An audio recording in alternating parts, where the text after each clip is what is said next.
ফেরাউন ডাক দিয়ে বলে, মা শ্বেতাকেও তেলের মধ্যে ফেলে দাও।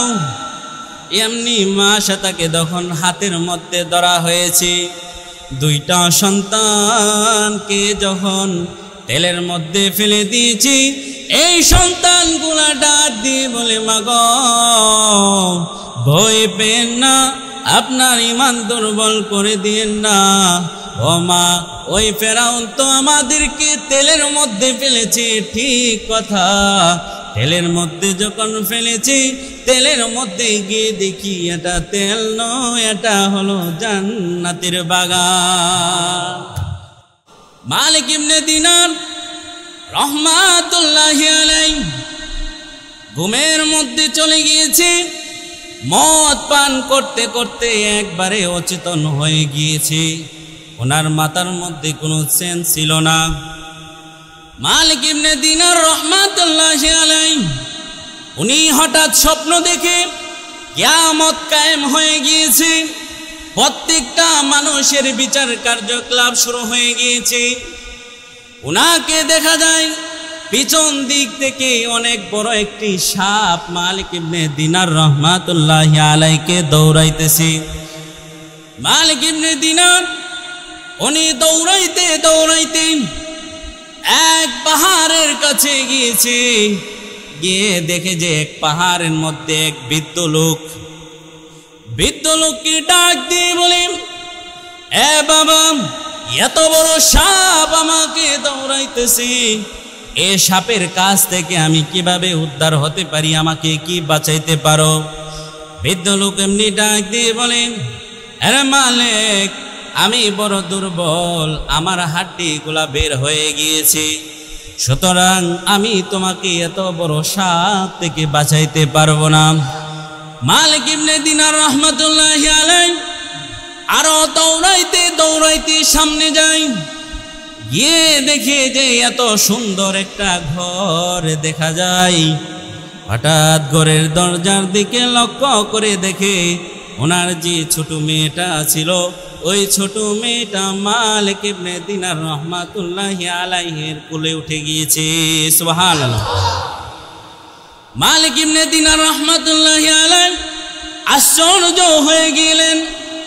ডাক দিয়ে বলেন, এরে মা, তুমি তো কিছুদিন আগে মৃত্যুবরণ করেছো, তুমি অনেক ছোট, তুমি কিভাবে আমাকে চিনলা রে মা?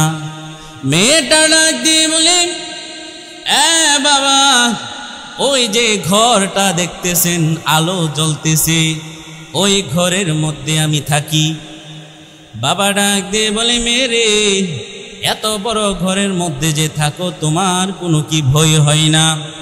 মেয়ে ডাক দিয়ে বলে, বাবা, ছোটবেলায় যে মেয়েগুলা মারা যায়, যে সন্তানগুলা মারা যায়, ইব্রাহিম আলাইহিস সালাম ওই বাচ্চাদেরকে নিয়ে ওই ঘরের মধ্যে খেলাধুলা করে। সুবহানাল্লাহ। এ বাবা, হঠাৎ আমি আপনার আওয়াজ শুনলাম, আপনার চিৎকার শুনলাম। চিৎকার শুনে আমি বের হয়ে এসে দেখি আমি আপনার কোলে ওঠা মাত্রই দেখা যায় সাপটা আপনার পিছনে দাঁড়িয়ে রয়েছে। এমনি মালিক ইবনে দিনার রহমাতুল্লাহি আলাইহি বলেন, আরে মা, বলো না এই সাপটাকে? আর আমি পথের মধ্যে একটা মুরব্বী লোককে পেয়েছিলাম, এ মুরব্বী লোকের কাছে আমি সাহায্য চেয়েছিলাম, কিন্তু আমাকে সাহায্য দেই নাই। আরে মা, বলো না এই সাপটার মুরব্বীটাকে? মেয়ে ডাক দিয়ে বলেন, এ বাবা, আর কত মদ খাইবাম, আর কত জিনা করবাম, আর কত ব্যভিচারে লিপ্ত হইবা, আর কত সুদ খাইবা, আর কত ঘুষ খাইবা? বাবা, তুমি কি এখনো বুঝতে পারো নাই? তোমার আমল নামা অত্যন্ত দুর্বল, আর তোমার গুনার পাল্লা অত্যন্ত সবল থাকার কারণে ওই সাপটাকে দেখতেছো, এই সাপটা হলো তোমার আমল নামা। তোমার গুনাহ এত বেশি হয়ে গিয়েছে, হাসরের ময়দানও তোমার গুনাহ তোমার পিছনে পিছনে দৌড়াইবে। আর বাবা, তোমার আমল নামা এত দুর্বল হয়ে গিয়েছে, রাস্তার মধ্যে যে মুরব্বীকে দেখেছো, এই মুরব্বী মূলত মুরব্বী না, তোমার এটাও তোমার আমল নামা। এ বাবা, তোমার আমল নেক আমল এত দুর্বল থাকার কারণে গুনাহের কাজ থেকে তোমাকে উদ্ধার করতে পারে না। এ বাবা, এখনো কি সময় হয় নাই? ঘুষ ছেড়ে দাও, মদ ছেড়ে দাও, জুয়া ছেড়ে দাও।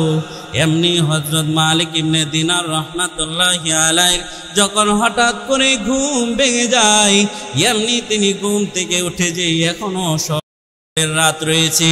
মালিক ইবনে দিনার রাহমাতুল্লাহি আলাইহি ভালোভাবে গোসল করলেন, গোসল করে মসজিদের মধ্যে চলে যায়। এমন কানলেন, আজকে কিতাবের মধ্যে এসেছে মালিক ইবনে দিনার রাহমাতুল্লাহি আলাইহি উনি যখন মুরাকাবা করতেন, এত বড় আল্লাহওয়ালা হয়ে গিয়েছেন। উনি যখন মুরাকাবা করতেন, এক রাষ্ট্র থেকে আরেক রাষ্ট্র চলে যেতেন পেলেন সারা। বলেন না সুবহানাল্লাহ। মালিক ইবনে দিনার রাহমাতুল্লাহি আলাইহি তওবা করার দ্বারা এইভাবে তিনি এত বড় আল্লাহওয়ালা হয়ে গেলেন যে মা সেটা একদিন ফেরাউনের এক মেয়েরে চিরুনি দিয়া সেরা চুল আশ্রয় দিতেছে। চুল আশ্রয় যখন দিতেছে, হঠাৎ করে চিরুনিটা পড়ে গেছে মাটির মধ্যে। যখন মাটির মধ্যে পড়ে গেছে, ওই মা সেটা গিয়ে সেরা ওই চিরুনিটা উঠাই নিলেন। যখন উঠাইতে গেলেন, তখন বলতেছে, হে আল্লাহ, তোমার সাথে যারা নাফরমানি করে, তোমার সাথে যারা শরীক করে, তাদেরকে তুমি সমূলে ধ্বংস করে দাও। এই কথা বলছে পর্দা। ওই ফেরাউনের মেয়ে বলতেছে, এই কথাটা কি তুমি আমার বাবাকে বলছো? মানে বাবাকে বলছো মানে ফেরাউন তো ওই সময় আল্লাহ দাবি করতো। তো মা সে তার মনে করছে, মা সে তার কথার দ্বারা ফেরাউনের মেয়ে মনে করছে যে আমার বাপের বুঝি কইছে যে আমার বাপের সাথে যারা নাফরমানি করে তাদেরকে যেন ধ্বংস করে দেওয়া হোক। তখন বলতেছে, ও না, আমি তোমার বাবাকে বলি নাই, বরঞ্চ আমার রব, তোমার বাপের রব, এই তামাম জাহানের একজন রব আছে, যিনি হলেন কে? তিনি কে? কথা বুঝেন না নাকি আমার? তিনি কে? এই মহান আল্লাহ আমাদের রব। আমাদের রব কে? মা সেটা বলতেছে, আমাদের রব হলো একজন। কয়জন? আমাদের রব একজন। আল্লাহ তাআলার কথা যখন বলছে, ওই মেয়ে সোজা গিয়ে বাবার কাছে বলতেছে, বাবা, তুমি তো বাইরে মানুষকে মারতেছো, কত কিছু করতেছো, কিন্তু তোমার ঘরের ভিতরে যদি মুনাফিক আয়ে ঢুকে রয়েছে। নাউজুবিল্লাহ কোন? মুনাফিক না আল্লাহওয়ালা লোক? আল্লাহওয়ালা লোক না? মা সেটাকে এমনি ফেরাউন ডাক দিয়ে বলেন, আরে মা সেটা, তুমি আমার মেয়েকে কি বলেছ?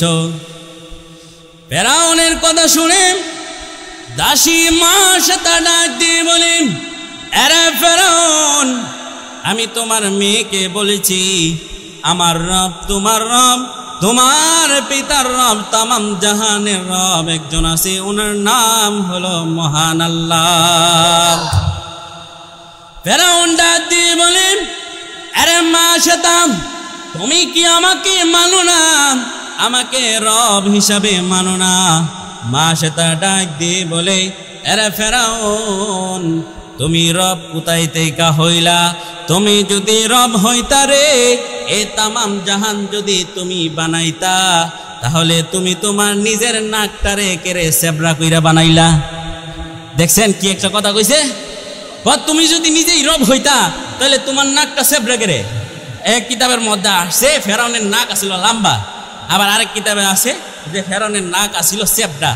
এই জন্য কইতেছে, তুমি যদি খোদা হইতা, তাহলে তোমার নাকটা সেবরা কি লিগা, বা তোমার নাকটা এমন হয়েছে কি লিগা? তুমি নিজের নাকটাই ঠিক করে বানাইতে পারছো না, আর তুমি নাকি তামাম জাহান বানাই ফেলছো। এই মা সাথে কথা শুনে ফেরাউন কইতেছে, কি কইতেছে? এ দাসী। এর কোলের মধ্যে একটা বাচ্চা ছিল। কে আসিল? আর একটা বাচ্চা এত ছোট, এর সমান। কিতাবের মধ্যে আসছে 3 বছর কি 4 বছর। এই বাচ্চাটাকে মার কোল থেকে টেনে নিয়ে ওই গরম তেলের মধ্যে ছেড়ে দিয়েছে। বলেন না নাউজুবিল্লাহ। ওই ফেরাউন মা সেতার ছেলেকে ধরে তেলের মধ্যে ছেড়ে দিয়েছে। সাথে সাথে হাড্ডিগুলা পুড়ে ওই যে আড্ডিগুলা ছিল, এই আড্ডিগুলা তেলের উপর বেশি উঠেছে। মায়ের সামনে সন্তানকে হত্যা করে ফেলেছে হঠাৎ করে। মা সেতাকে এমনি ডাক দিয়ে বলেন, আরে মা সেতাম, তুমি যদি এবার আমাকে যদি খোদা না মানো, তাহলে আমি তোমার যে কোলের সন্তানটা আছে এই সন্তানটাকেও তেলের মধ্যে ছেড়ে দেব। মা সেটা ডাক দিয়ে বলেন, আরে ফেরাউন, তুমি আমার সন্তানকে এখানে হত্যা করে দিয়েছো, তুমি যদি আমার কোলের সন্তানকেও নিয়ে যাও, এরপরও আমি আল্লাহ তাআলার ধর্মকে ত্যাগ করতে পারবো না। সুবহানাল্লাহ। মা সেতাম চোখের পানি ছেড়ে ছেড়ে কান্দে, আর ফেরাউন কোলের বাচ্চাটাকেও টান দিয়ে নিয়ে গেলেন, নিয়ে গিয়ে গরম তেলের মধ্যে ছেড়ে দিয়েছে রে। ছেড়ে দেওয়ার সাথে সাথে দেখা যায় ওই বাচ্চাটার গোস্তগুলা পড়ে গিয়েছে, হাড্ডিগুলা ওই তেলের মধ্যে ভেসে উঠেছে। মা সেটা চোখের পানি ফেলে ফেলে কান্দে, আর ডেকে ডেকে বলেন, মাবুদ, কত বড় পরীক্ষা তুমি আমার নিতেছ গো মাবুদ, এই পরীক্ষার মধ্যে ফেল হওয়ার জন্য আমাকে দিও না। এমনি ডাক দিয়ে বলেন, ফেরাউন ডাক দিয়ে বলেন, আরে মা সেতাম, এবার যদি তুমি আমাকে খোদা না বলে মানো রে, তাহলে তোমাকেও তেলের মধ্যে ফেলে দেব। মা সেটা ডাক দিয়ে বলেন, আরে ফেরাউন, আমার একটা সন্তানকে তুমি তেলের মধ্যে ফেলে দিয়েছো, কুলের কাছ থেকে দুধের শিশুটাকে নিয়েও তুমি তেলের মধ্যে ফেলে দিয়েছো রে ফেরাউন। তুমি যদি এভাবে একজন আর দুইজন নয়, হাজার হাজার সন্তান যদি আমার থাকতো, আর তুমি যদি তেলের মধ্যে ফালাইতারে, এরপরও আমি আল্লাহর বিধান থেকে এক মুহূর্তের জন্য লড়তাম না। ফেরাউন ডাক দিয়ে বলে, মা সেটাকেও তেলের মধ্যে ফেলে দাও। এমনি মা সেটাকে তখন হাতের মধ্যে ধরা হয়েছে। দুইটা সন্তানকে যখন তেলের মধ্যে ফেলে দিয়েছি, এই সন্তানগুলা ডাক দিয়ে বলে, মাগো, ভয় পেন না, আপনার ঈমান দুর্বল করে দিয়েন না। ও মা, ওই ফেরাউন তো আমাদেরকে তেলের মধ্যে ফেলেছে, ঠিক কথা। তেলের মধ্যে যখন ফেলেছি, তেলের মধ্যে গিয়ে দেখি এটা তেল নয়, এটা হলো জান্নাতের বাগান।